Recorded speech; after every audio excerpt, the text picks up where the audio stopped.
Bonjour, bonjour et bienvenue dans ce numéro 55 de Carter et Piston, un numéro dont voici le sommaire.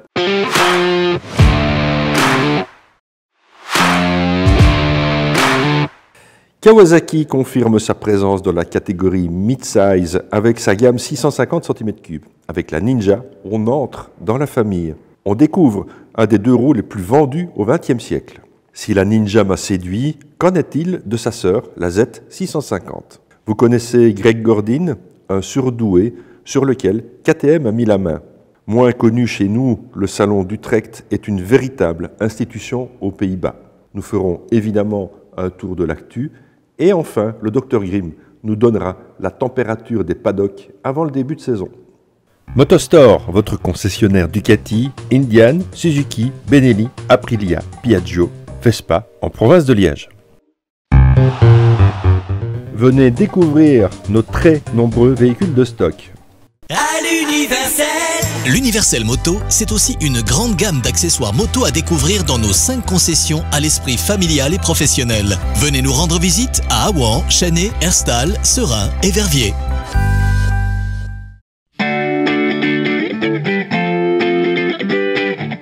Hot Motorbike à Teux, c'est votre concessionnaire Triumph, KTM et Gaz de référence. Chez Hot Motorbike, vous n'aurez affaire qu'à des professionnels, mais surtout à des passionnés. Action spéciale sur de nombreux modèles, venez voir en concession ou sur notre site internet.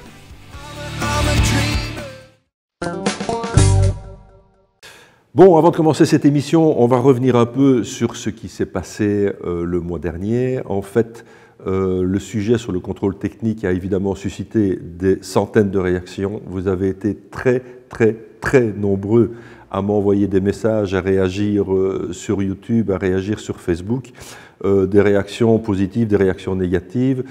Toujours est-il qu'on va évidemment difficilement revenir en arrière, mais sachez quand même que ce qu'on a fait n'a pas été vain, puisque depuis la parution du dernier Carter et Piston, il faut savoir que la séquence qu'on a réalisée sert maintenant dans les centres de formation pour aider les agents à essayer de faire face aux différents pièges, entre guillemets, qu'on leur avait soumis. Ça, c'est une chose. Il faut savoir aussi qu'on a fait un peu bouger les choses dans le sens où, c'est un peu long à expliquer, mais je vais y revenir un peu plus tard dans la saison, on est parvenu à avoir des modifications déjà, puisqu'en fait, le contrôle technique, chez nous en tout cas, est régi par des arrêtés royaux, et ces arrêtés royaux, en fait, font foi, et c'est eux qui servent de base pour passer les motos à l'autosécurité. Je suis en train de mettre au point un tableau qui permettra, j'espère, à tous de préparer au mieux sa moto pour le passage à l'autosécurité. Donc il est un fait que cette matière va évoluer, il est un fait que le contrôle technique ne va pas être annulé, et donc affaire à suivre. Pour ce numéro 55 de Carter et Piston, je me trouve chez Mécanique Moto à Chaumont-Gistou. Bonjour Sébastien. Bonjour Thierry. En forme ? Toujours. Allez, parfait. On est dans une toute nouvelle concession Kawasaki avec le nouveau décorum que Kawasaki a développé. Il y a du stock, ça c'est plutôt une bonne nouvelle, mais c'est pas un tout nouveau garage ici, c'est vraiment une vieille histoire. Tout à fait. Le garage existe depuis 1979. D'accord. Donc il a été créé par mon père à cette année-là forcément. Et j'ai commencé moi officiellement à travailler en 96 dans la concession familiale et depuis 2018. Donc tu es beaucoup plus vieux qu'il n'y paraît en fait. J'ai 45 ans. Voilà, et donc je suis né dedans, je suis né en 78, donc je suis né dans la concession. Oui, voilà. Vraiment, tu as grandi dans l'odeur du garage, l'odeur d'huile, d'essence. De tout, principalement les japonaises. Oui, ok, d'accord. Et en fait, oui, finalement, quand on est baigné dans la moto depuis le si jeune âge, il n'y a pratiquement qu'une solution, c'est d'en faire son métier, quoi. En tout cas, moi, c'était ma passion. Oui, d'accord.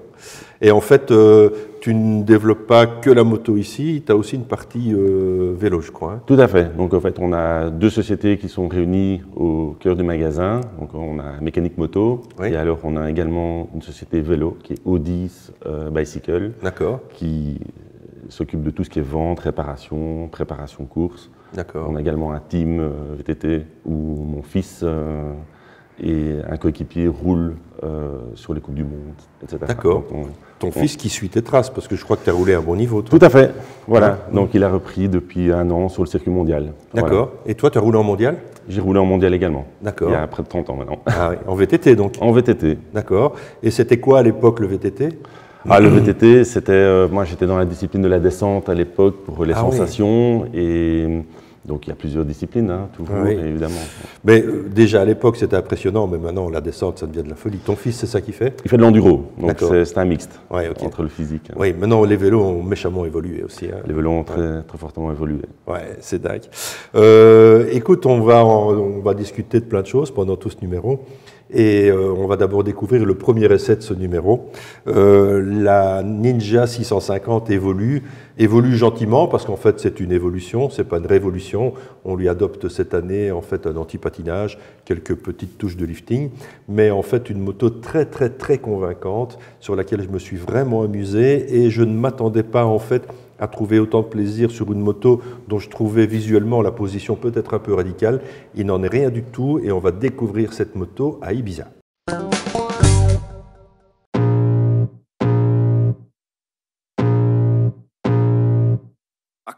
Feel the blood creeping up from the heathens. Got will, got fight, got pride, got reason. If they wanna go, we. Alors, une chose est sûre, on est ici à Ibiza. Ça, c'est une chose qui est certaine. La deuxième chose qui est sûre, c'est qu'on est bien au guidon d'une Kawasaki. Alors en fait, cette Ninja 650 n'est pas révolutionnaire. Dans le sens où pas grand chose n'a changé par rapport au modèle de l'an dernier, quelques petites évolutions de lifting. La grosse différence évidemment cette année, c'est l'ajout de l'antipatinage. Alors cet antipatinage, vous allez me dire, est-ce bien utile sur une moto de 68 chevaux? Eh bien ces 68 chevaux sont redoutablement efficaces. Je me répète, nous sommes à Ibiza, nous sommes sur des petites routes avec un grip juste magnifique. On en profite, on est en février, on est inondé de soleil, ça fait du bien, mais ça fait aussi du bien d'essayer des motos dans ces conditions parce qu'en fait, on s'est rendu compte que cette 650 qui est en fait une machine qu'on appelle maintenant de moyenne cylindrée, rappelez-vous, il y a très longtemps, une 650 ou une 750, c'était une grosse moto. Et là maintenant, on se retrouve en fait avec quelque chose de hyper volontaire. J'ai été bluffé en fait, mais vous connaissez mon amour pour les moteurs de chez Kawasaki.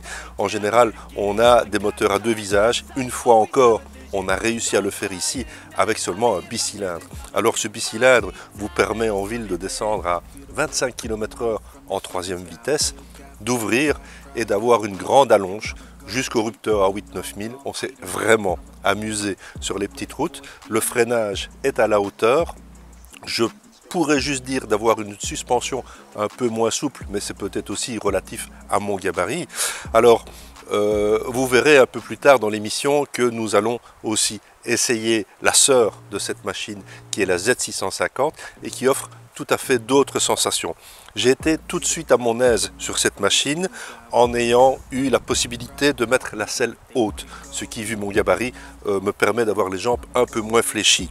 On est sur une moto d'allure et de comportement sportif, et pourtant à son guidon on a une position naturelle avec un guidon relativement large et relativement haut qui vous permet d'avoir une bonne préhension et aussi un bon retour d'information de la moto qui vous permet de vraiment vous amuser. Alors, comme je l'ai dit, rien de révolutionnaire, on est évidemment sur une Kawa. Moi je ne me lasse pas évidemment sur des motos de ce look, d'avoir ce vert Kawasaki. La moto existe évidemment dans une couleur un peu plus sobre, elle existe dans un gris qui est aussi très beau, mais avouez qu'ici en plein soleil, le vert Kawa, il donne tout son effet. Donc, en fait, pour qui est faite cette moto? Il faut savoir que cette moto est aussi disponible pour les permis A2 et qu'avec un permis A2, vous allez vous retrouver avec une grosse moto, les gars. Vous allez vous retrouver avec une machine qui marche parce que même bridé à 48 chevaux, le bridage ne se fait sentir qu'à partir d'un certain nombre de tours. Et donc tout l'agrément de conduite que vous pouvez avoir sur les petites routes et en ville, vous allez le retrouver même sur une moto bridée. Une fois que vous aurez passé votre permis A, vous débridez la moto. Et sincèrement, il y a des moments où je me suis dit, tiens, ils ont quand même changé quelque chose au moteur. Ça devient rageur par moment et c'est 68 chevaux, mais 68 chevaux de course. Alors, comme je l'ai dit, le reste suit. On a un freinage au-dessous de tout reproche. Et finalement, le mode anti-patinage est réglable en 2 positions, une position un peu plus agressive et une position qu'on va dire normale. Il est aussi totalement débrayable.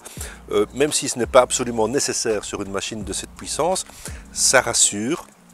Kawasaki a toujours été dans le sens de la sécurité. Rappelez-vous, c'était un des premiers importateurs à imposer et à offrir sur toute sa gamme l'ABS. Donc voilà, une fois de plus, Kawasaki signe une machine à 8 499 €. Il faut quand même bien avouer que pour ce prix-là, on en a vraiment, mais vraiment pour son argent. La machine est évidemment bien finie. On peut regarder évidemment tous les assemblages de carrosserie, les passages de câbles. Cette moto ne souffre pas de défauts. On pourrait éventuellement lui reprocher de se dire bon ben cette moto est-elle faite pour le duo? Ce n'est pas sa spécialité, d'accord, c'est possible, mais c'est pas vraiment une moto qui est faite pour ça. C'est une moto sportive, mais qui vous permettra au quotidien, avec les nombreux accessoires qui sont disponibles dans la gamme Kawasaki, de l'équiper pour un usage boulot-dodo et le week-end d'aller vraiment vous faire plaisir sur les routes ardennaises ou en tout cas celles qui sont pleines de virages. On se retrouve un peu plus tard pour l'essai de la Z650 qui nous offre un autre visage, pas très éloigné évidemment de celui-ci puisqu'on sera sur une base commune. On se retrouve bientôt pour la découverte de cette Z650. Je vais encore aller profiter un peu du soleil d'Ibiza. Ciao. Live life for the fight, yeah, I'm here to get it. I got drive, got sight, always have a vision. I don't lie at night, I be in my feelings. I'ma be fine, need time and I'll soon be winning. I live life for the fight, yeah, I'm here to get it. I got drive, got sight, always have a vision. I don't lie at night, I be in my feelings. I'ma be fine, need time and I'll soon be winning. I can feel the blood creeping up from the heathens. Got will, got fight. Voilà donc pour cette très convaincante Ninja 650. Donc je me répète un peu, mais tu es concessionnaire, Sébastien, concessionnaire Kawasaki. C'est tout nouveau pour toi. Pourquoi le choix de cette marque? Kawasaki, comme je l'avais déjà un peu expliqué, c'est une marque, je suis né dans les japonaises, donc c'est une marque qui m'a toujours attiré. Ouais.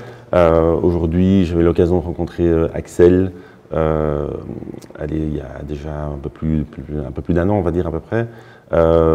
J'ai tout de suite compris un peu le caractère de l'équipe Kawasaki qui était en place, ouais. Les perspectives et la gamme surtout qui colle parfaitement bien avec l'image du magasin. Et ta clientèle. Et ma clientèle surtout. Ouais, positionnement prix, positionnement qualité, la dynamique de la marque. Vraiment qui répond à vraiment une grande gamme d'utilisateurs. Oui, tout à fait. Et en fait, c'est vrai ce que tu dis. Moi, je suis un convaincu de la marque. C'est vrai que j'aime beaucoup Kawasaki. Je suis convaincu d'abord par la manière dont ça roule. Et j'adore la motorisation chez Kawasaki est toujours, je trouve, depuis les années 70, ça a toujours été quelque chose de particulier. Je trouve que maintenant, là derrière toi, il y a une magnifique Z900 RS. Ce moteur est juste fabuleux parce que tu es à 40 km/h en 6, tu ouvres, il n'y a pas un à-coup et ça repart. Et puis à un moment donné, ça explose. Donc il y a cette dualité dans tous les moteurs. Et c'est vrai qu'ils ont une gamme complète. On verra cette année et on le verra dans l'actu qui a une nouvelle 400 qui sort avec un 4 cylindres qui monte à 16 000 tours, c'est ça? Tout à fait. 16 000 tours, donc là on va, ça c'est jouissif, j'en ai déjà des frissons dans le dos. Moi aussi. ça va vraiment être top. Donc oui, Kawasaki, ça impose quand même en termes de constructeur japonais comme un constructeur qui a de la suite dans les idées. Je vais dire ça comme ça parce que malheureusement c'est pas le cas chez tout le monde. Mais voilà, c'est une marque qui continue à évoluer et qui reste comment vais-je dire, proche du marché. Voilà. Je pense qu'il reste proche du marché, il reste à l'écoute aussi de la clientèle, de la demande, et le positionnement des produits reste vraiment important par rapport aux clients. Ouais. Alors bon, on le voit ici, il y a une moto là, qui est là derrière, qui est un 2 temps mythique évidemment, qui a créé l'image de Kawasaki, l'image sportive, jusqu'à la 750 qui fait toujours rêver les collectionneurs et dont on aura laissé très bientôt dans le magazine. Mais il y a d'autres machines, d'autres 2 roues qui ont marqué les années 70 ou en tout cas le XXe siècle. Et je ne vais pas en dire plus, on va découvrir un des 2 roues les plus vendus au XXe siècle.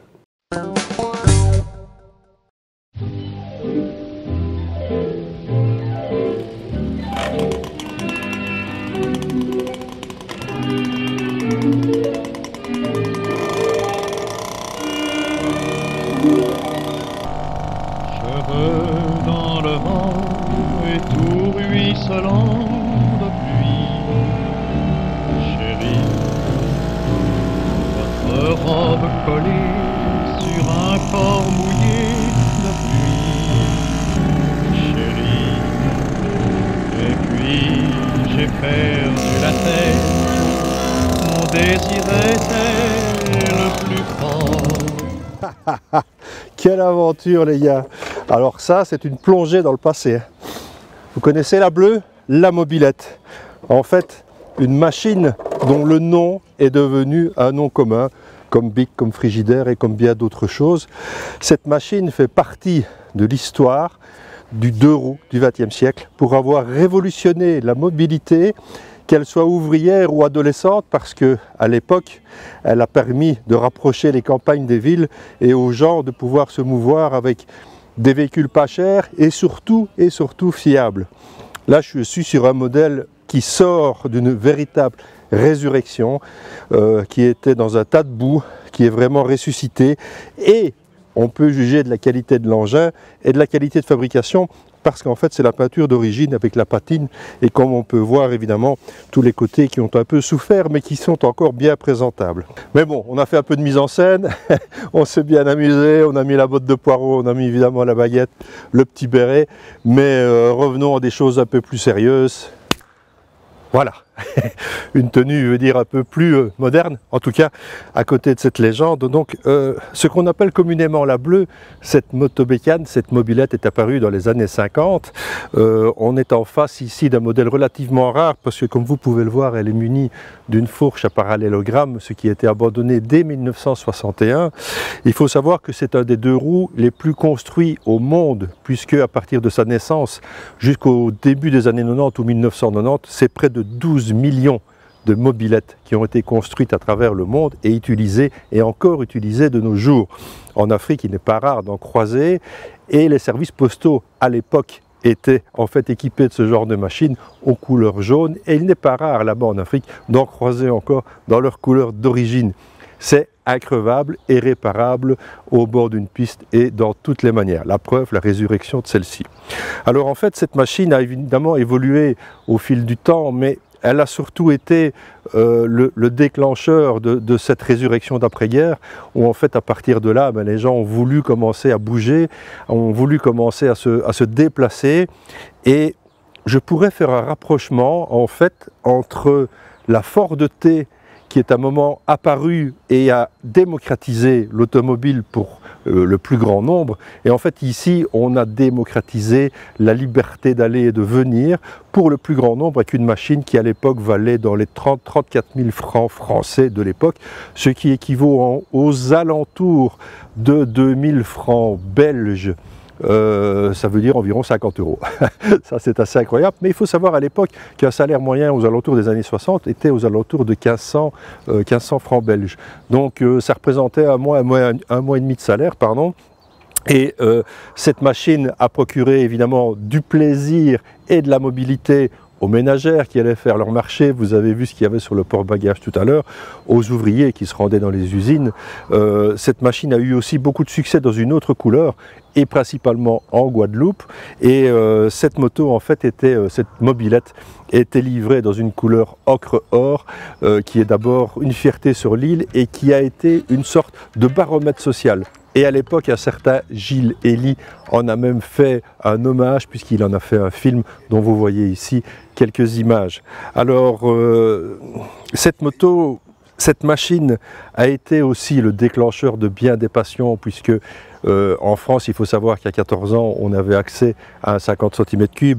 C'était l'âge de la liberté, on n'était plus obligé de dépendre des parents pour aller d'un point à un autre. On pouvait se déplacer, aller voir les copains, les premiers flirts avec les copines qui étaient assises à l'arrière en Amazon, les premières virées, les premières parties où on partait avec une petite tente de camping.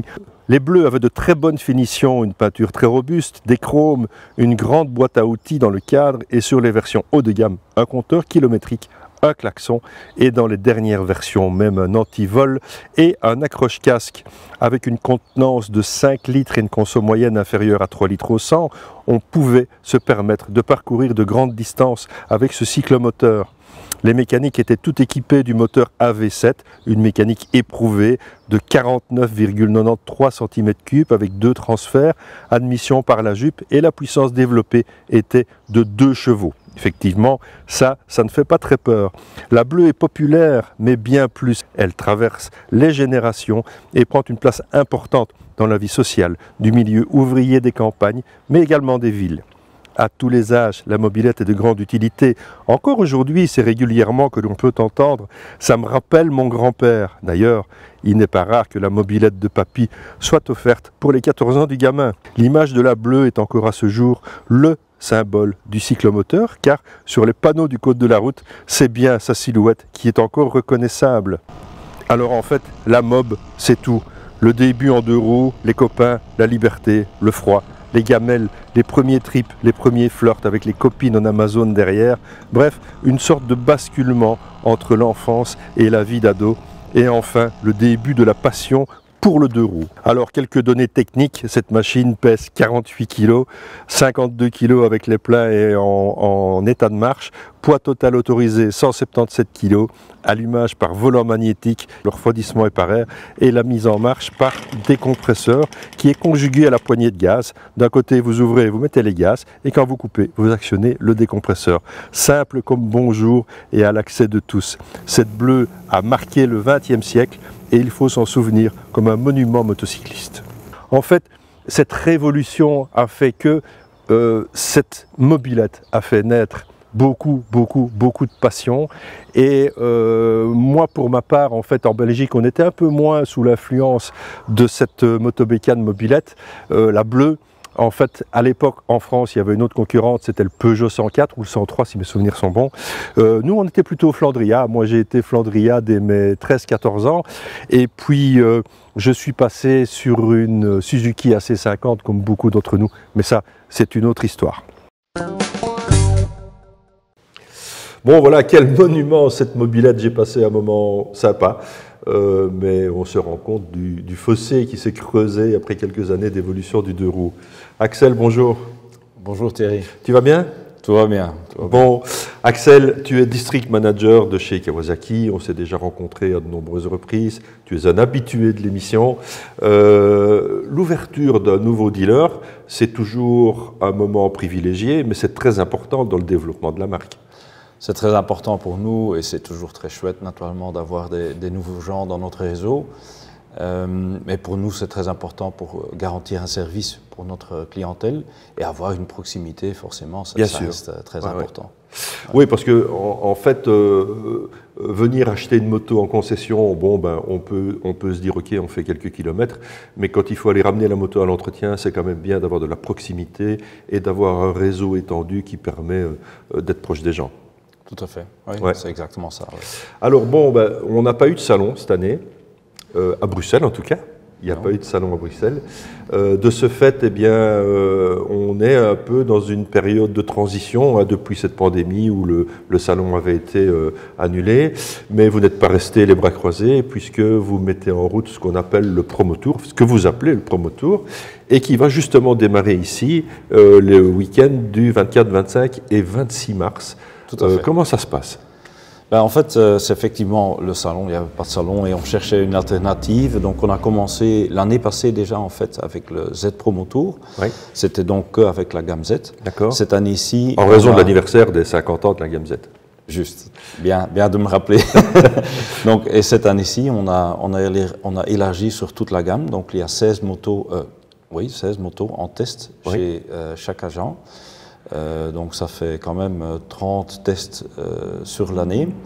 On commence donc, comme tu as dit, l'avant-dernier week-end de mars. Oui, quand tu dis 30 tests, c'est parce qu'en fait, vous organisez ça chez 2 dealers différents par week-end. Par week-end, oui. D'accord. Pour avoir tout dans la même, dans la saison vraiment. Oui, c'est ça. Ouais. Sinon, on arrêterait seulement le mois de septembre. Oui. Donc ça fait 30 tests de fin mars jusqu'au 1er juillet. D'accord. 16 motos, toute la gamme, sauf la 125 et la ZX10. Oui. Mais à part ça, il y a la ZH2, la H2SX, il y a toutes les Versys, il y a toutes les Z, il y a tous les RS. Il y a même des 35 kW qui sont prévus pour les gens qui commencent à rouler. Bien sûr. Ouais. Donc il y a vraiment tout prévu, des selles à hauteur adaptée. Donc on peut vraiment tester la moto dans des situations idéales. D'accord. Alors comment on fait pour être au courant? Vous trouvez tout sur notre site. Ah oui, d'accord. Donc le site kawasaki.be qui est ici en dessous. Il y a un site créé, un microsite que pour les tests, où vous trouvez toutes les dates chez tous les concessionnaires. D'accord. Et ensuite, l'inscription, c'est chez les concessionnaires. Donc il faut s'inscrire avant et réserver, j'imagine, une plage horaire ou la moto qu'on veut essayer. Bon, il faut quand même un peu organiser la chose, quoi. Parce qu'en général, il y a quelqu'un qui roule avant, quelqu'un derrière, mais on fait en sorte que tout est... On peut faire vraiment un test correct. C'est facilement 30 minutes de roulage quand même. Oui, donc c'est quand même une bonne occasion de se rendre compte avant d'acheter la moto de ses rêves, quoi. Oui, exactement. On peut vraiment... Allez, c'est très important de tester et de savoir ce que ça donne, parce que le look d'une moto, c'est une chose, mais il faut rouler avec. Il faut vraiment sentir les sensations que ça donne. Donc c'est finalement mieux qu'un salon, moi je trouve. C'est beaucoup mieux, beaucoup mieux. Beaucoup mieux pour le concessionnaire et je crois aussi beaucoup mieux pour la marque d'avoir des essais en temps réel. Alors bon, une des machines qui sera évidemment à l'essai pendant ces week-ends, c'est la Z650, version 2023 en fait, qui vient de sortir avec une modification, quelques modifications lifting, mais surtout l'ajout de l'anti-patinage. Et nous repartons à Ibiza pour essayer cette Z650.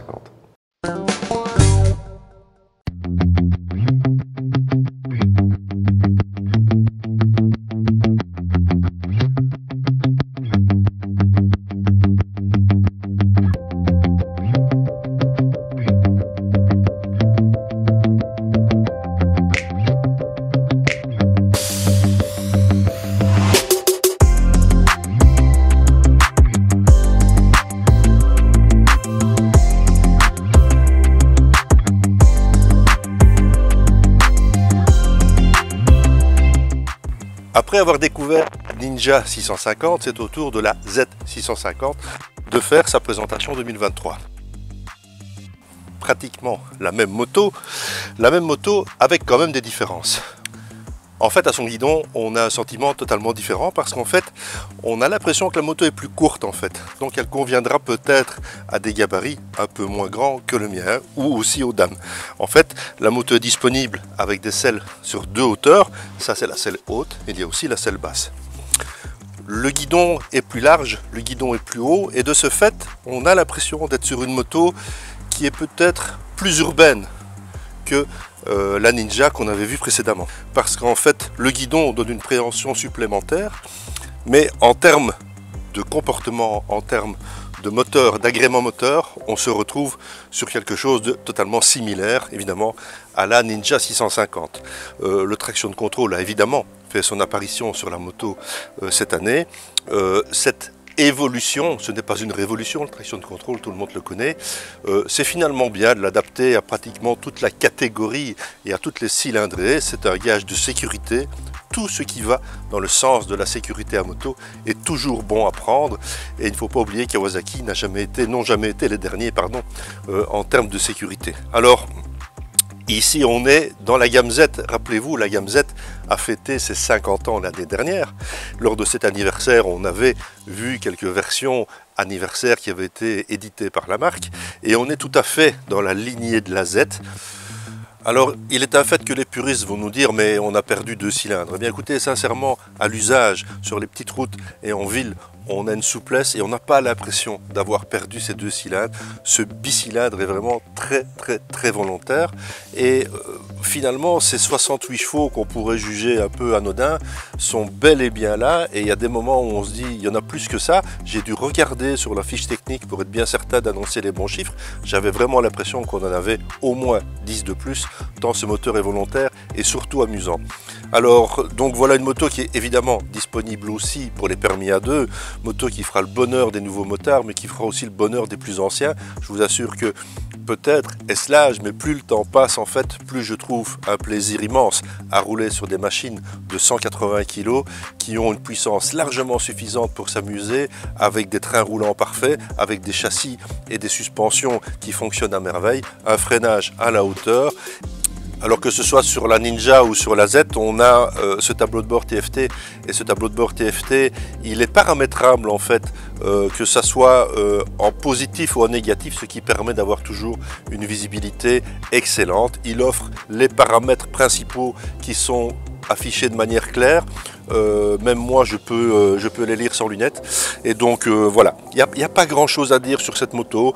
On pourrait dire évidemment que cette moto est un peu comme sa sœur Ninja, pas vraiment faite pour le duo, mais bon, il est possible évidemment de le faire. Vous voyez qu'elle est équipée de pose-pieds suspendus, il suffit d'enlever le dosseret de selle et de le remplacer évidemment par ce qu'il faut pour accueillir une passagère, mais on est tout à fait dans la lignée Z, dans ce qui signe en fait votre entrée dans la famille Kawasaki. 7 499 €. Je crois vraiment qu'à ce prix-là, on ne peut pas dire qu'on soit sur des motos hors de prix, mais vous avez en tout cas un amusement garanti, un rapport qualité-prix que vous trouverez difficilement ailleurs, sur une qualité d'assemblage et de finition qu'on connaît chez Kawasaki depuis bien longtemps, et surtout une moto amusante au quotidien. Allez essayer cette moto.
La saison piste recommence, restez connectés via notre page Facebook.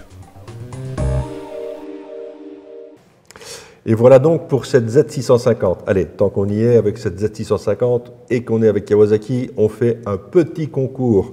Un petit concours pour gagner le célèbre set de tasses à expresso, comme ça, de chez Kawasaki. Petit concours relativement facile. Combien de modèles différents existe-t-il dans la gamme Kawasaki pour la Z650? Réponse ici en dessous. Tiens, Arnaud. Salut Thierry. Quelle surprise, comment vas-tu? Oui, ça va très bien. Très bien. On va évidemment continuer avec le célèbre Dr Grimm, qui va nous donner peut-être des bruits de paddock, ça bouge? Il y a des bruits de paddock et pas un peu, parce que le World Superbike a recommencé le week-end passé. Oui. Et donc ça a très fort bougé. À savoir que ces constatations, donc ils ont passé 2 jours de test, le lundi et le mardi, sur le circuit de Phillip Island, oui. Qui étaient les 2 derniers jours de test libre avant d'entamer la saison, et le week-end de course qui était donc le week-end passé. Donc ils ont eu le temps de se préparer, de mettre leur setting. Bon, maintenant c'est vrai que les courses qui se passent à Phillip Island en Superbike sont toujours très peu représentatives de l'état réel du championnat. Et j'espère, parce que on peut remarquer une outrageuse domination de Ducati en Australie, mais alors certes, Alvaro Bautista a gagné les 3 manches, ok. Mais bien évidemment, je vais dire le trio de tête avec Jonathan Rea et le Turc Razgatlioglu. Ah, tu sais bien le dire non, maintenant. J'ai répété. Et donc, bon, ça c'est toujours un trio qui fait rage, et la bagarre est là. Mais cette année, il y en a qui arrivent, notamment Rinaldi, le coéquipier de Bautista, a fait une très très belle course. Il a même terminé deuxième, et ils ont fait donc un doublé sur la deuxième course du dimanche. Et donc, on se dit, ouf, bousculer les Ducati, ça va être compliqué. Bon, ceci dit, le circuit de Phillip Island est peut-être un peu favorable aux Ducati, non? J'ai envie de dire que oui et non. Ça reste c'est pas un très grand circuit, c'est un circuit rapide. Bon, on attendait, moi personnellement, j'attendais la Kawasaki un petit peu plus aux avant-postes. Bon, c'est une nouvelle moto qui va être réhomologuée, donc je pense qu'il y a du développement à faire, ça c'est une chose. Chez Yamaha, étonnamment, c'est Locatelli qui a tenu la dragée haute à Razgatlioglu, donc c'était aussi étonnant. Tu le dis vraiment bien. Ouais. J'ai vraiment bossé. Et donc, oui, voilà, ça a été un peu enchamboulé. Il y a aussi beaucoup de jeunes nouveaux, ce qu'on appelle les... aide-moi. Les rookies. Les rookies. Tu vois, voilà. Je suis. Hein. Donc, en rookie, il y a Garner qui est arrivé, mais il y a aussi Agerter. Bon, Agerter, l'année passée, il a été champion du monde Super Sport, il a été aussi champion du monde Moto E, et il était l'année d'avant. C'est un client, quoi. Ouais. Donc, lui a fait vraiment un bond en avant, et en fait, je crois qu'il a terminé 6e. Enfin, lui, on voit vraiment qu'il y a un énorme potentiel sur la Yamaha.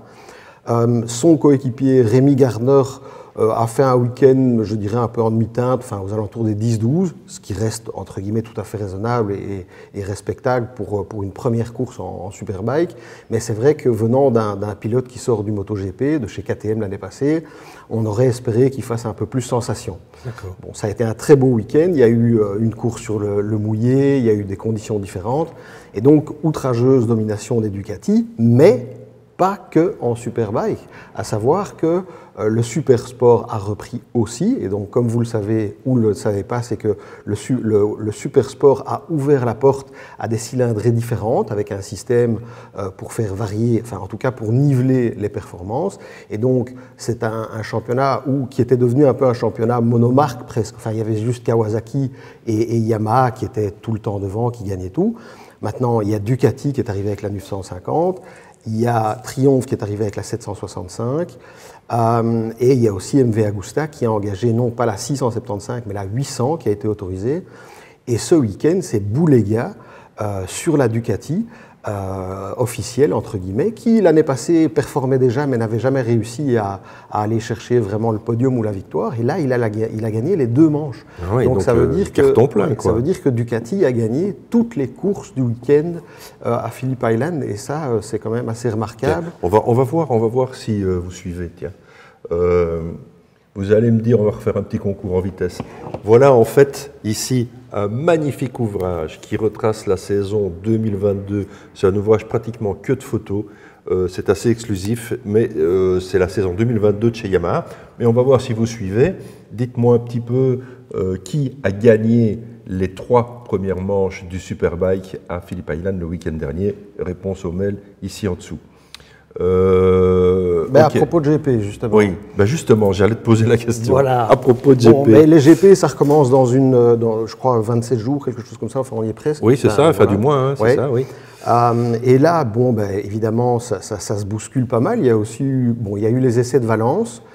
Maintenant, ils sont revenus tous à Sepang, s'entraîner pendant 3 jours, enfin faire des essais pendant 3 jours. Alors tout le monde sait que beaucoup de marques doivent faire évoluer leur moto, particulièrement les Japonais qui sont à la traîne. Ouais. Yamaha et Honda restent en difficulté. Alors une fois de plus, on est dans un scénario où les motos doivent beaucoup évoluer, donc forcément, on ne peut pas en tirer la quintessence directement. Donc il y a même des pilotes qui ne se sont absolument pas... Bon, le dernier jour, dans la dernière séance, ils se tirent un peu la bourre pour essayer de faire un bon chrono, et c'est Marini, Luca Marini, qui fait la pole au même titre que Bastianini avait fait la pole l'année passée sur à chaque fois la moto de l'année précédente. Donc c'est logique d'une certaine manière puisque toutes les nouvelles motos doivent être développées Et on voit des gens qui roulent sur des motos qui sont déjà en fin de développement, qui arrivent en fait à en tirer le meilleur parce qu'ils sont dans une situation où la mise au point est beaucoup moins importante et ils peaufinent des réglages sur quelque chose qui est déjà très abouti. Oui. Donc en fait, ce qu'on voit et le classement qu'on a pu constater à la fin des 3 jours, en fait, selon moi, n'est absolument pas représentatif de l'état réel de la situation. Il va vraiment falloir attendre la première course. Alors on peut constater que, bon, malheureusement, on va croire que je me répète, mais ça a quand même de nouveau été outrageusement... oui, maintenant, combien est-ce qu'il y a de Ducati dans le paddock? 8. Voilà, oui, mais il y en avait déjà 8 l'année passée. Ce qui est inquiétant, c'est que là, cette fois-ci, il y en a 5 dans le top 6. Ouais. Et donc, juste après, il y a Aprilia. Et puis après, il reste encore du KTM, du Honda, du Yamaha. Quartararo se plaint. Quartararo aime sa nouvelle moto. Il trouve que c'est une bonne moto. Il a un bon rythme avec pneus usés, mais par contre, ils ne comprennent pas quelque chose, c'est qu'elle ne marche absolument pas avec des pneus neufs. Et il est incapable d'en tirer la quintessence en version qualification. Ah oui. Donc il est très inquiet parce qu'il dit ma moto marche bien, mais si je ne me qualifie pas bien, je ferai des mauvaises courses. Ah oui. Voilà. Bon, chez Honda, on peut remarquer qu'ils sont en grosse remise en question. Mais ça, on le savait.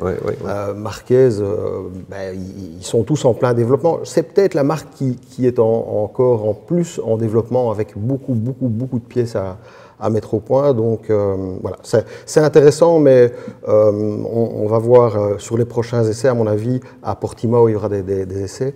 Et je pense que là, on va avoir une vision un petit peu plus objective. Mais une chose est sûre, c'est que ça travaille très dur au Japon et ça se frotte les mains en Italie. Écoute, on aura normalement l'occasion d'en reparler parce que je crois que le prochain enregistrement du prochain Carter et Piston tombera le lundi qui suit le premier week-end de course. Donc on devrait normalement avoir des nouvelles toutes chaudes à vous transmettre. On va rester dans le sport pour vous faire découvrir une pépite, ne soyons pas chauvins, un pilote belge sur lequel KTM a mis la main. On va découvrir Greg Gordin, un pilote aussi doué que sympathique. Et après ce sujet, nous enchaînerons directement sur l'actu.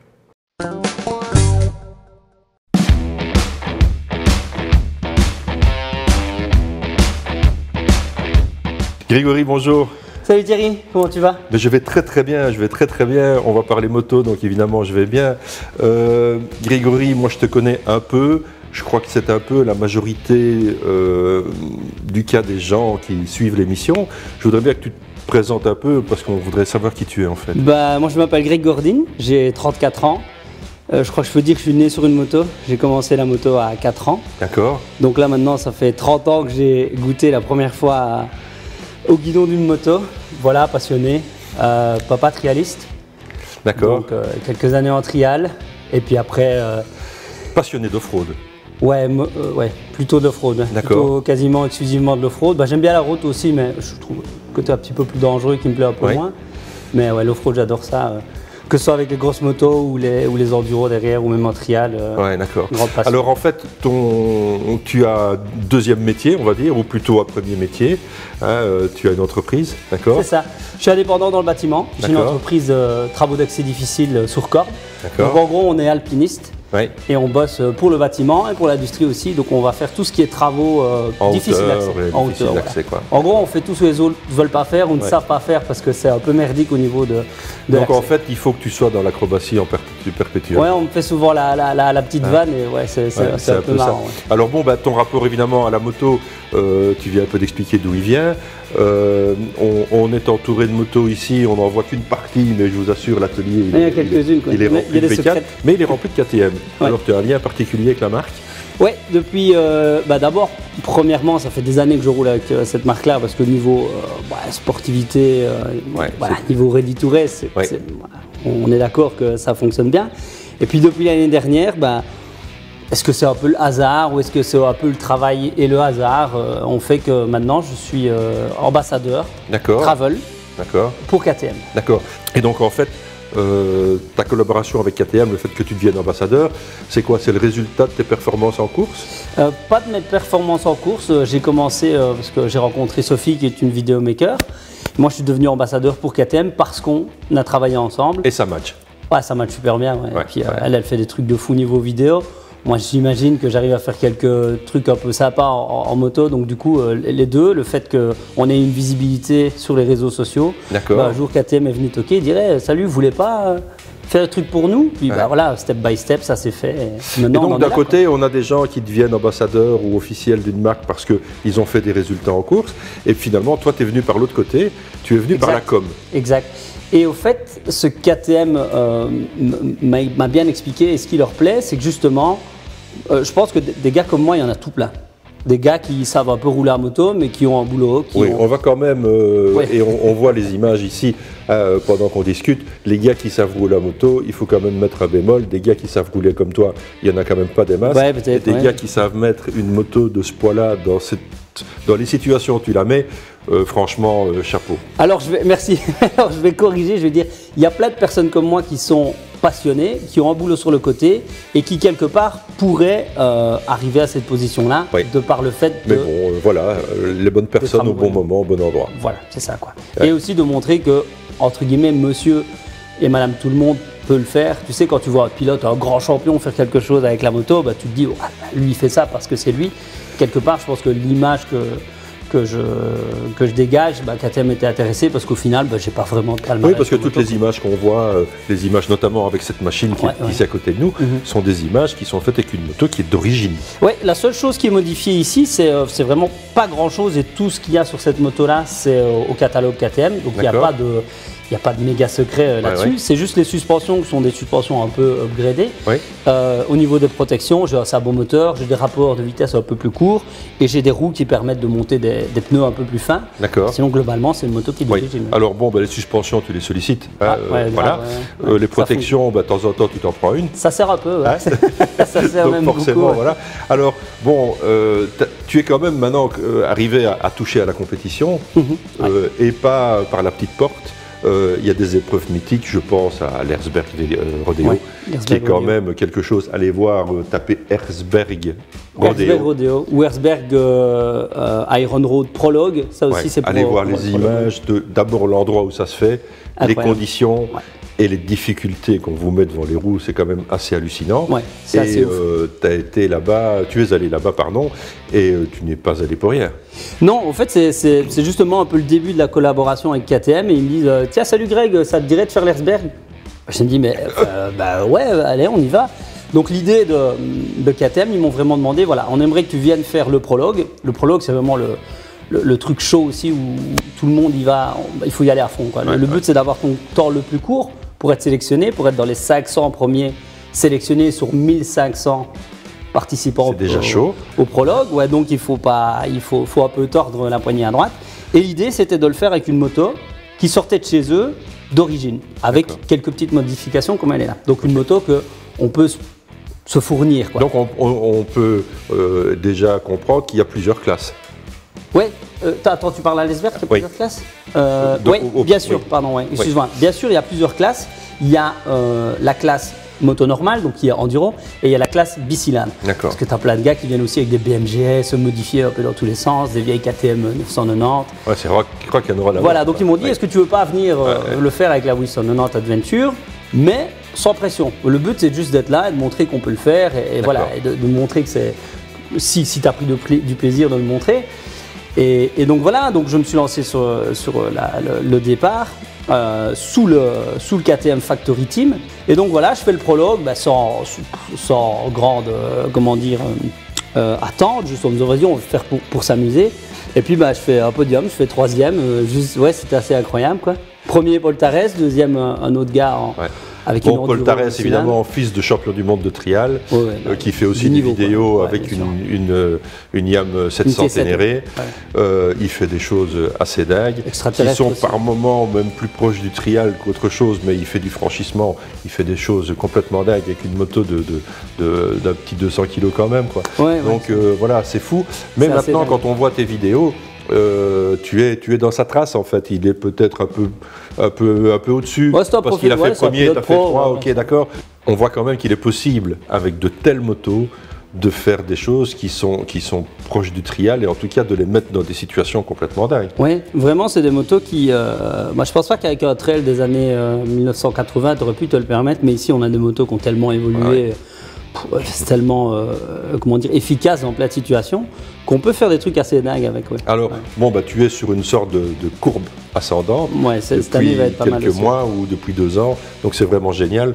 Ça motive évidemment le fait de continuer à rouler, mais à côté de ça, ben, tu essayes de partager ta passion et de faire partager ta science du pilotage. Et donc tu as fait en fait des écoles, tu as eu une école de pilotage. En 2020, oui. En 2020, tu as ouvert ça. Alors comment ça se passe? Ben, ça se passe plutôt bien. Après, je le fais... Alors ça se fait où? Ben, principalement à Bilsta, parce qu'ici en Belgique, c'est assez compliqué de trouver un endroit qui s'y prête. Bilsta, ça s'y prête super bien, le domaine est vraiment génial. Pourtant, j'ai beaucoup de gens qui sont inquiets de me dire « Ouais, mais je vais venir avec ma moto, j'ai pas envie de la mettre par terre, je vais l'abîmer. » Mais en même temps, on va pas essayer de faire ce que je fais tous les jours avec. On va reprendre les bases, tu sais, la position sur la moto, le centre de gravité, l'équilibre, comment aborder une montée, tu vois, une descente, tout ça. Mais vraiment, position du corps, le regard. Mais c'est basique, quoi, c'est basique. Bien sûr. Mais il faut apprendre à marcher pour pouvoir courir. Donc voilà, c'est ce que j'essaie de défendre. Ça se passe bien. J'ai du monde, j'ai de la demande et je pense que. Où est-ce qu'on peut avoir les renseignements? Alors, Gordon Offroad sur Facebook. D'accord. On peut mettre le lien. Voilà, le lien apparaît ici en dessous. Voilà. Du coup, bah là, un petit clic, un petit message. Salut Greg, j'aimerais prendre une leçon avec toi. On essaye de booker nos agendas. D'accord. Tu fais ça par groupe ou bien tu peux faire ça de façon je le faisais par groupe. Maintenant, j'ai un peu moins de temps pour proposer des dates. Donc, de manière individuelle, que ce soit 1 à 2 pilotes, je le fais un peu à la demande. Quoi. Je m'arrange avec mon planning et je le bloque comme une clientèle dans mon boulot. Donc, voilà. Et donc, à partir du moment où tu as dégrossi tes pilotes, qui deviennent souvent des copains d'ailleurs, bah, tu les emmènes un peu plus loin. Ouais, bah, en tout cas, on propose cette année, on va les emmener en Roumanie. D'accord. Pour 5 jours, pour un rallye de 1000 km de Carpathian Adventure Week. Quelle date? 17 au 24 septembre. 17 au 24 septembre, et c'est ouvert à tout le monde? C'est ouvert à tout le monde. J'ai beaucoup. Renseignements sur ta page Facebook encore? Alors là, il y a une page Facebook qui est dédiée à l'événement. C'est The Carpathian Adventure Week. Peut-être mettre le lien. Bien sûr. Et sinon, via Gordon Offroad, on peut aussi me poser la question. Je réponds assez rapidement. Alors, tu vas faire un groupe de combien de personnes? Alors, on a ouvert pour 30 pilotes. Oui. Il y a 15 jours les inscriptions. Oui. J'ai 26 inscrits. Ah oui. Donc, voilà, il reste 4 places. Sauf qu'on en a rediscuté avec Sophie parce qu'on organise ça à nous deux. Oui. On va certainement, c'est pas encore certain, mais on réfléchit à réouvrir à quelques places. Mais par contre Et donc vous faites des trèfles autour du logement? C'est ça, on est au même logement et on fait des trèfles. On fait des trèfles. Mais alors la Roumanie, c'est assez extraordinaire parce qu'on a plein de plateaux qui sont à 2000, 2500 mètres d'altitude. Et puis c'est open, on peut rouler là. Et c'est légal. Voilà. Bon, Greg, moi je voudrais venir. Mais j'ai pas de KTM, je peux venir? Oui, bien sûr. L'événement, c'est ouvert à toutes les marques. Et puis, ma moto sera laissée aussi là-bas. Donc, celui qui veut essayer une KTM 890 2023 avec des bonnes suspensions, il pourra essayer aussi et peut-être se dire, ah punaise, ça marche bien. Tu vois? Les gars, les crampons ont des manches. Vous avez envie d'aventure, vous avez envie d'apprendre avant de partir à l'aventure. Greg, avec plaisir. Vous le contactez ici en dessous et il se fera un plaisir de vous écoler, de vous guider, que ce soit pour vos premiers pas ou pour du perfectionnement. Allez, à bientôt. À bientôt les gars.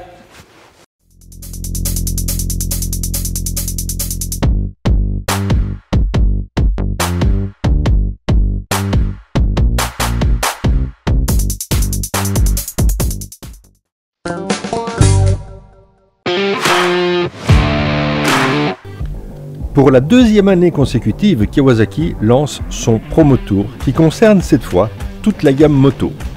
Ce Promo Tour se déplacera de fin mars à début juillet chez 2 concessionnaires par week-end avec pas moins de 16 motos à l'essai.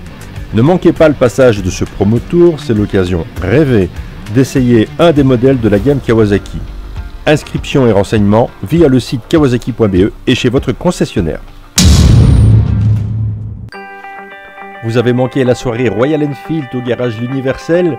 Bien effectivement, vous avez raté quelque chose. C'était une très belle soirée, très sympa, avec tous les modèles exposés, tous les modèles de Royal Enfield évidemment, tous modèles que vous retrouvez encore maintenant en concession dans les garages L'Universel. Kawasaki dévoile la nouvelle Ninja ZX4R Super Sport 4 cylindres. La ZX4R est équipée d'un 4 cylindres de 399 cm3 de conception entièrement nouvelle qui délivre une puissance de 77 chevaux, 80 avec le RAM R. À l'heure actuelle, la Ninja ZX4R est la seule Super Sport de la catégorie 400, doté d'une mécanique à 4 cylindres.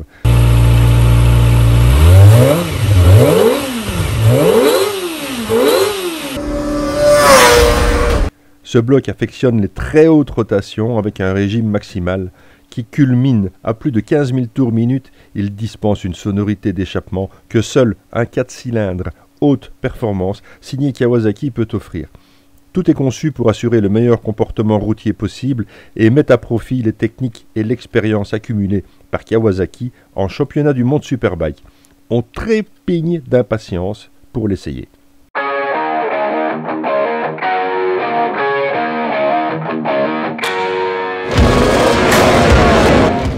Florian, une fois de plus, ensemble, toujours le même plaisir. Oui, plus de 20 ans de Bikers Classic.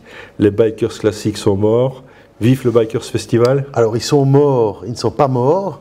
On a décidé simplement de l'upgrader. D'accord. Donc, on s'est rendu compte, les 5 dernières années, on a ajouté au Bikers Classic un trial classique. L'année dernière, on a ajouté un enduro classique. Absolument. Et on a remarqué que la communion entre aussi bien les participants des Bikers Classics que du trial que de l'enduro était tout simplement... Les communautés se marient. Génial. Donc cette année, on s'est dit pourquoi pas faire encore plus. On est évidemment attentif à ce qui se passe sur le marché de la moto. On remarque qu'il y a beaucoup de monde qui s'intéresse au trail, notamment. C'est le plus gros marché. Hein. Voilà, donc on s'est dit, voilà, maintenant, il est l'heure peut-être de créer une balade trail en Belgique, en Wallonie, digne de ce nom. D'accord. Et à ça aussi, une balade routière. Alors, on appelle ça balade, mais on veut vraiment que les gens participent à un événement complet. Donc, c'est-à-dire que ça commence le vendredi soir, ils arrivent, ils s'installent dans le paddock du circuit de Spa-Francorchamps, où il est possible de camper, ou tout autour du circuit, il y a aussi des solutions au niveau logement. Hôtel, bed and breakfast, voilà. Des chambres. En fait, l'offre hôtelière autour du circuit est assez large. Le samedi matin, ils partent pour faire leur randonnée. On leur a concocté des chouettes endroits pour luncher, donc où ça c'est inclus aussi dans l'inscription. On est bien d'accord qu'on a deux voies. Hein. On a une balade trail et une balade routière. C'est ça, oui. D'accord. Ils ne sont pas du tout sur les mêmes traces. Hein. Donc les trailers vont dîner dans un endroit spécifique, ceux qui sont sur la route dans un autre endroit. Et puis alors, donc, ils vont terminer leur boucle aux alentours, en avis de 15 heures. Ils ont quand même 200 km à faire, donc c'est un bon morceau. De là, ils vont arriver alors au circuit où toutes les autres activités seront toujours en cours. Donc les Bikers Classics, les anciennes stars, je ne peux pas encore trop dévoiler maintenant, mais il y aura des stars. L'enduro, le trial, donc ils vont pouvoir visiter l'événement. Oui, le vivre. Le vivre. Il y aura aussi un salon dynamique avec les importateurs, les différents importateurs belges. C'est bien, ça a manqué un petit peu au mois de janvier, donc c'est bien d'y penser. Voilà, ça peut manquer ici, on pourra essayer les motos, ou alors certaines marques vont proposer vraiment une offre adaptée à leurs clients. Donc ça va arriver sous peu aussi, ça va être sympa. Sur le coup de 18h30, 19h, on proposera la grande parade qui était l'un des points... un des points incontournables du week-end des classiques. Voilà, donc là où tous les participants, que ce soit l'enduro, le trail, la balade routière, les Bikers Classics, les sidecars, tout ça, vont pouvoir faire un tour du circuit et un tour de l'ancien circuit. Ça, c'est fabuleux. Donc là, on ferme les routes, les gens sont au bord de la route. C'est la fête. C'est vraiment la fête. Ils vont revenir, Bikers Party dans les salons de l'eau rouge, donc où tout le monde alors est invité à souper et à boire une petite bière et en même temps profiter de la musique qui va de toute façon avec le milieu biker. Donc un samedi déjà bien rempli. Et puis le dimanche, rebelote, on est reparti pour la deuxième boucle. La deuxième boucle, toujours avec des endroits super. Bon, la région ici... elle s'y prête évidemment à merveille. Hein. On n'a pas besoin... Que ça soit entre elles ou que ça soit sur la route, il y a des itinéraires fabuleux ici. Voilà, on n'a pas besoin d'en faire la promo. Je pense que tout motard connaît la beauté du des coin. Ardennes, et puis alors, ils reviennent au circuit. Fin de l'événement, ils remballent, ils rentrent chez eux le dimanche soir, ils viennent chercher leurs petits cadeaux, leur t-shirt souvenir ou leur casquette souvenir, et voilà, ils ont passé et des souvenirs plein la tête. Voilà. C'est ce qu'on espère. Alors bon, on l'a dit, deux voies, une balade trail qui est ouverte évidemment à tous les trails. Est-ce que c'est quand même mieux d'avoir des pneus off-road pour le faire? Alors, dans la balade trail, il y a aussi, c'est encore subdivisé. D'accord. Il y a vraiment une trace très facile. Okay. Et une trace un peu plus dure pour celui qui a envie de se challenger. Donc celui qui a un trail mais qui n'a pas envie de faire les frais de pneus off-road pour le week-end, il peut participer à la balade. Donc ça c'est quand même vachement important de le dire et que finalement il y en a pour tous les niveaux. Voilà, c'est pas du... il y aura du hard pour celui qui veut du hard, mais il y aura du très facile. Je veux dire, on va prendre un petit peu comme au ski. Il y aura de la piste verte et il y aura de la piste rouge pour celui qui a envie de s'aventurer sur la piste rouge. Génial. Et en ce qui concerne la partie routière, là, on est ouvert à, évidemment, tout type de moto. Tout type de moto, d'accord. Ce sera donc on va mélanger peut-être les gars qui ont des trails mais qui ne veulent pas les mettre dans la terre avec des gars qui roulent au Harley. Et donc on va mélanger les mondes différents et on va mélanger les motards et c'est ça qui est génial. Qui fait le Bikers Festival. Et puis alors on aura d'autres animations évidemment. Sur place au circuit, il y a une course d'accélération, il y a évidemment tout ce qui se passe sur la piste, qui est toujours quand même impressionnant, hein, les vieilles motos qui roulent, et il y en a quand même quelques-uns qui mettent encore du gaz, des expositions, que ce soit moto de route, enfin moto de piste, trail, enduro ou trial. Donc là, les thèmes aussi vont arriver, on a déjà bien avancé là-dessus. Il y aura vraiment de quoi faire. Alors bon, où est-ce qu'on peut suivre finalement l'évolution de la proposition? Il y a un site. Il y a un site, bikersfestival.be. Ici en dessous les gars, allez-y tout de suite. Les inscriptions, en fait, vous n'allez pas envoyer 1000 personnes dans les pistes, donc vous allez limiter à un moment donné.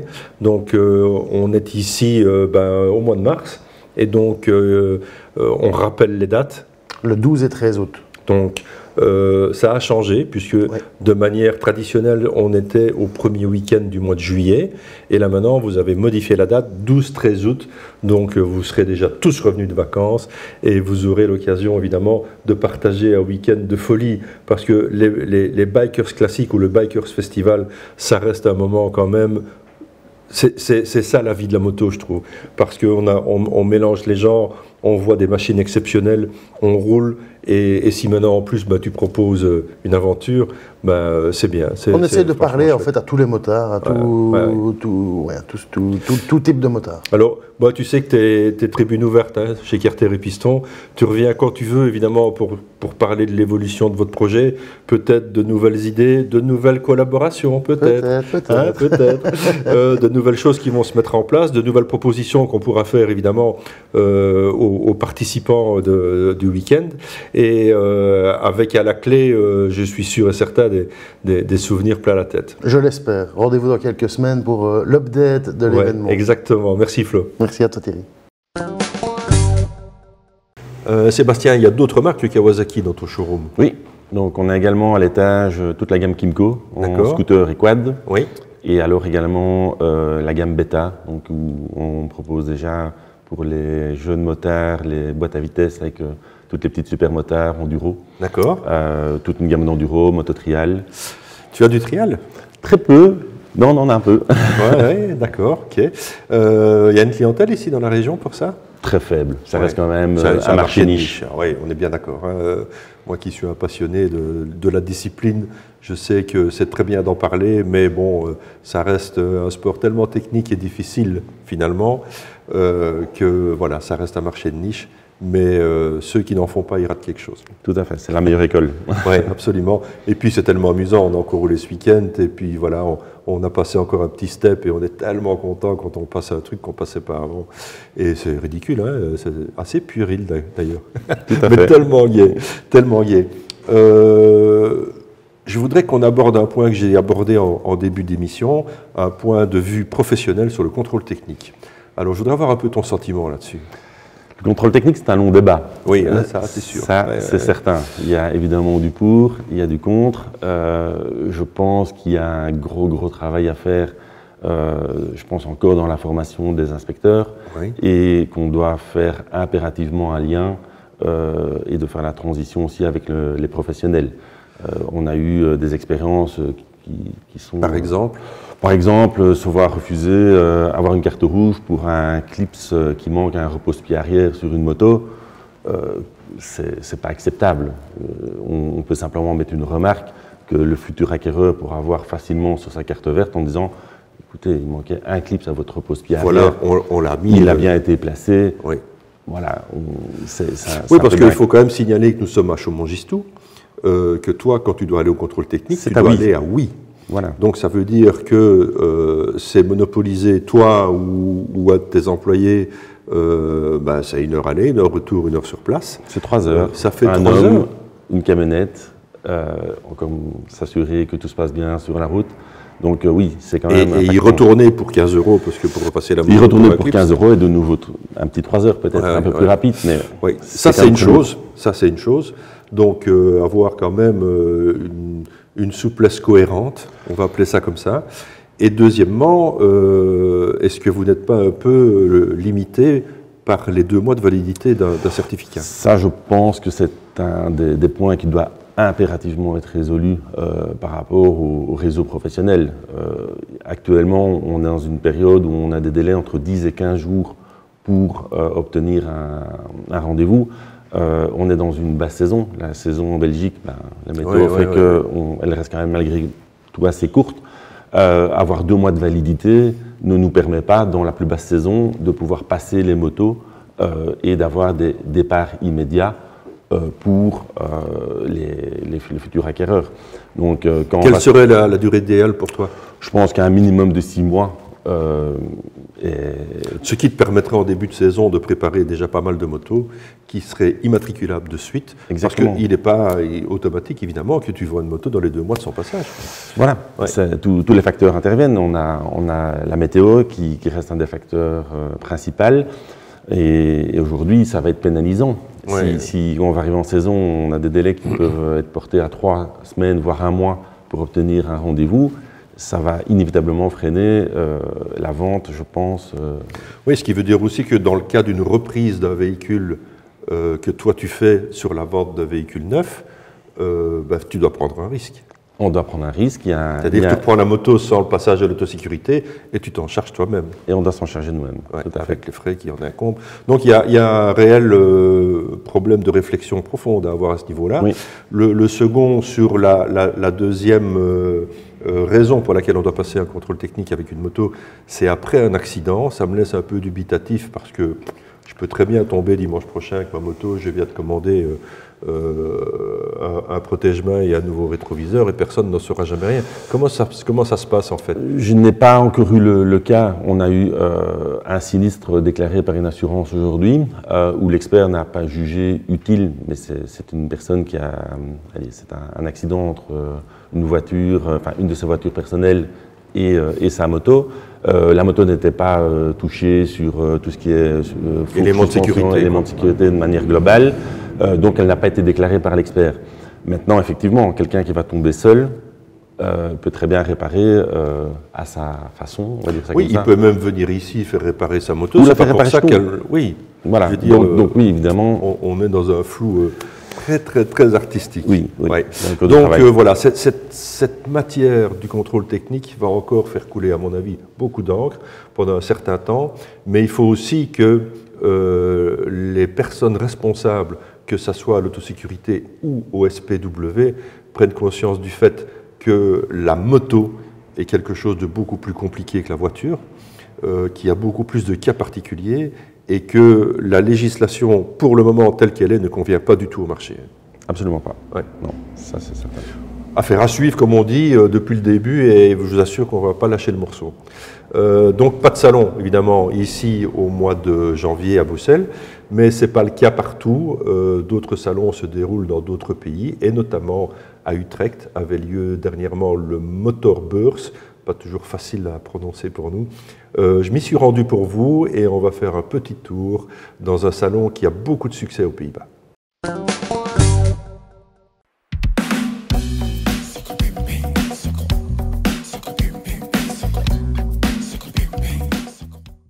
Alors si cette année le salon de Bruxelles a été annulé, il n'en est pas de même pour tous les salons. Je me trouve ici au Motorbeurs à Utrecht, qui est un salon annuel, qui est en fait un salon où certains concessionnaires, certaines marques sont représentées, mais aussi des vendeurs de matériel, des vendeurs d'équipements. Ce salon se passe en même temps et le même week-end que le salon de Lyon dans le sud de la France. On va faire un petit tour pour vous faire découvrir l'ambiance de ce salon. Nous sommes jeudi matin, il est 11h moins 10, le salon a ouvert ses portes il y a 50 minutes Et vous voyez déjà autour de moi le monde qui est ici et qui s'est donné rendez-vous. Alors on va démarrer par le circuit d'Assen qui est en fait le circuit représentatif des Pays-Bas avec une rétrospective de motos qui ont roulé, de belles motos d'exception.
Bon voilà, on est un peu immergé évidemment dans l'ambiance d'un salon. Il y a beaucoup de monde, je trouve ce salon très sympa.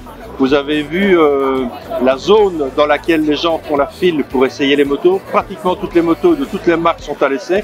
C'est vraiment très sympa. C'est beaucoup plus intimiste en fait que le salon de Bruxelles.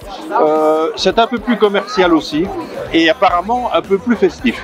Et donc voilà une visite de salon où les grandes marques ne sont pas spécialement représentées. On est plutôt représenté par des importateurs en fait, qui sont là pour montrer leur magasin, pour montrer leur localisation, pour évidemment montrer les machines. Et en fait là je suis sur un stand dont on parlera peut-être un peu plus prochainement, c'est Fantic, qui est sur le marché depuis évidemment bien longtemps, bien connu du monde des trialistes évidemment, et qui revient un peu, qui ressurgit de son passé et qui va nous promettre une belle nouvelle machine avec une 700 cm3 dont on attend avec impatience l'essai et la possibilité de la voir. On va finir ce tour en allant boire comme il se doit une petite bière ici aux Pays-Bas. Et puis voilà, j'espère qu'en tout cas cette petite visite vous aura plu. Pour ma part, en tout cas, j'ai vraiment adoré ce salon. C'est la première fois que j'y venais et j'y reviendrai. Bon, nous voici donc au terme de cette émission de ce Carter et Piston numéro 55. On se retrouve évidemment le mois prochain pour d'autres aventures. Et d'ici là, gaffe sur la route. À l'Universel. L'Universel Moto, c'est aussi une grande gamme d'accessoires moto à découvrir dans nos 5 concessions à l'esprit familial et professionnel. Venez nous rendre visite à Awan, Chennai, Herstal, Seraing et Verviers. Motostore, votre concessionnaire Ducati, Indian, Suzuki, Benelli, Aprilia, Piaggio, Vespa en province de Liège. Venez découvrir nos très nombreux véhicules de stock.